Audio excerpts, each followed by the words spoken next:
ሐምሌ ግም ሲል የኢትዮጵያ ፕሪሚየር ሊግ ዝግጅት ይጀምራል። ክለቦች ይነቃቃሉ፣ አሰልጣኞች ይሾማሉ፣ ተጫዋቾች ይዘዋወራሉ። ለአዲሱ ዓመት በበቂ ሁኔታ እንደተዘጋጁ እንደሆነ ይነግሩናል።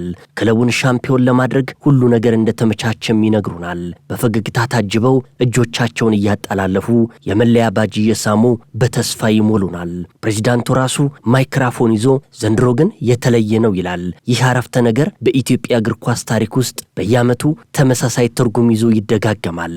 ማንም ግን የተለየው ምንድነው ብሎ አይጠይቅም።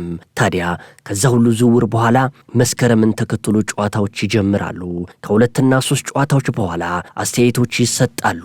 ባለፉት ሳምንት ጥሩ እንቅስቃሴ ያድርገናል፣ የዋንጫው ፉክክር ውስጥ እንገኛለን ይባላል። ምንም እንኳን ውጤቱ 3 ጨዋታ የ0-0 አቻ ቢሆንም ተጫዋቾች በከፍተኛ እልህና ቁርጠኝነት ለመፋለም ተዘጋጅተናል ይላሉ።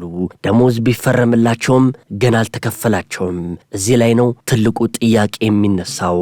ሳምንታት እየነጎዱ ሲሄዱ ተጫዋቾች ደሞዝ ስላልተከፈላቸው እንደማይጫወቱ ይዝታሉ። እንኳን መጫወት ልምምድ ሜዳ እንደማይሄዱም እንሰማለን። የቀለብና የአልቤርጎ ክፍያ የከበዳቸው ደግሞ ያችን የፈረደባት አውቶቡስን በቁም እስረኝነት አስይዘው ወደ ሌላ ከተማ በእግር ይሁን በፈረስ ይሄዳሉ። ተጫዋቾች የት ነው ገንዘባችን የሚል ጥያቄ ይጠይቃሉ። ክለቡ በበኩሉ እየተጠናቀቀ ነው የሚል ኦፊሳላዊ መግለጫ ያወጣል። ይህ የተጠናቀቀ ነው የሚለው ሐረግ ራሱ የራሱ የቋንቋ መደብ ሊሰጠው የሚገባ ያህል በተደጋጋሚ ጥቅም ላይ ይውላል። የእግር ኳሳችን ድራማዊ ክስተት ይቀጥላል። ጥር አካባቢ አሰልጣኞች ወደ ክለቡ መቀመጫ ከተማ ተጠርተው ውጤቱ ለምን እንደጠፋ እንዲያብራሩ ይጠየቃሉ። የቦርድ አባላት ፊት ለፊት ተቀምጠው ወረቀት እያገላበጡ ስንት ነጥብ ጠብቀንህ ስንት ነጥብ አመጣህልን የሚል ስሌት ያቀርባሉ። ስሌቱ ራሱ ከወራት በፊት ተጫዋቾች በጅምላ ሲሸጥ በጀት ሲቀነስ ማንም ያላሰለው ስሌት ነው። አሰልጣኙ ራሱን ለመከላከል ደሞዝ ባልተከፈላቸው ቁጥር ልምምድ ሜዳ አይመጡም ብሎ ሲናገር ፕሬዝዳንቱ ይሄ የአንተ ችግር ነው፣ የማነሳሳት ችሎታ የለህም ብሎ ይመልስለታል። ከዛማ ደብዳቤና የ3 ጨዋታ ማስጠንቀቂያ ተሰጥቷቸው ይመለሳሉ።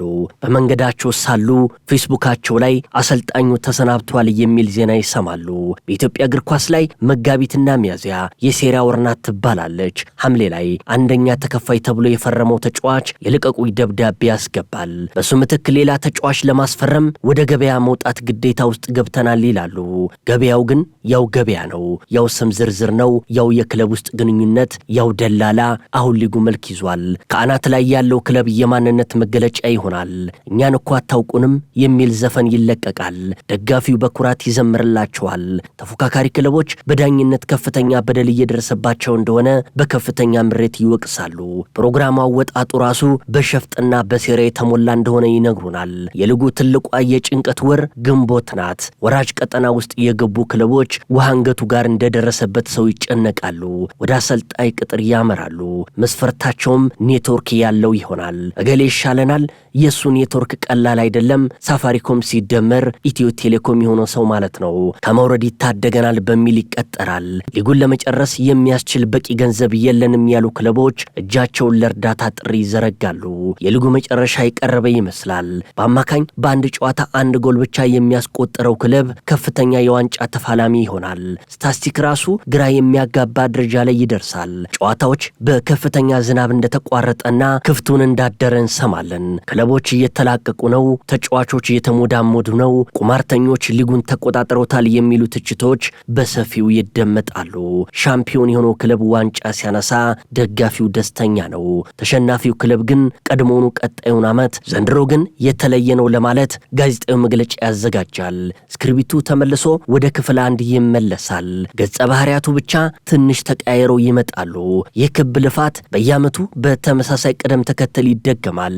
ተስፋ፣ ደስታ፣ ደሞዝ፣ ክርክር፣ ደብዳቤ፣ ሴራ፣ ወቀሳ፣ መላቀቅ፣ ቁም ነገር፣ ግራ የሚያጋባ ውጤት፣ ከዚያ ተመልሶ ተስፋ።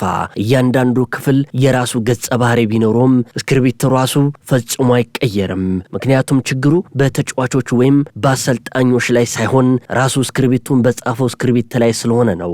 እናም እያንዳንዱ ዓመት መጨረሻ ላይ ይህ ጨዋታ ተምረንበታል ተብሎ ቢነገረንም ትምህርቱ ራሱ ፈጽሞ ተግባራዊ አይሆንም። ወደሚቀጥለው ሐምሌ ብቻ በፈገግታ ተሸጋግረን እንገባለን። የኢትዮጵያ እግር ኳስ እንደዚህ እያለ ይቀጥላል።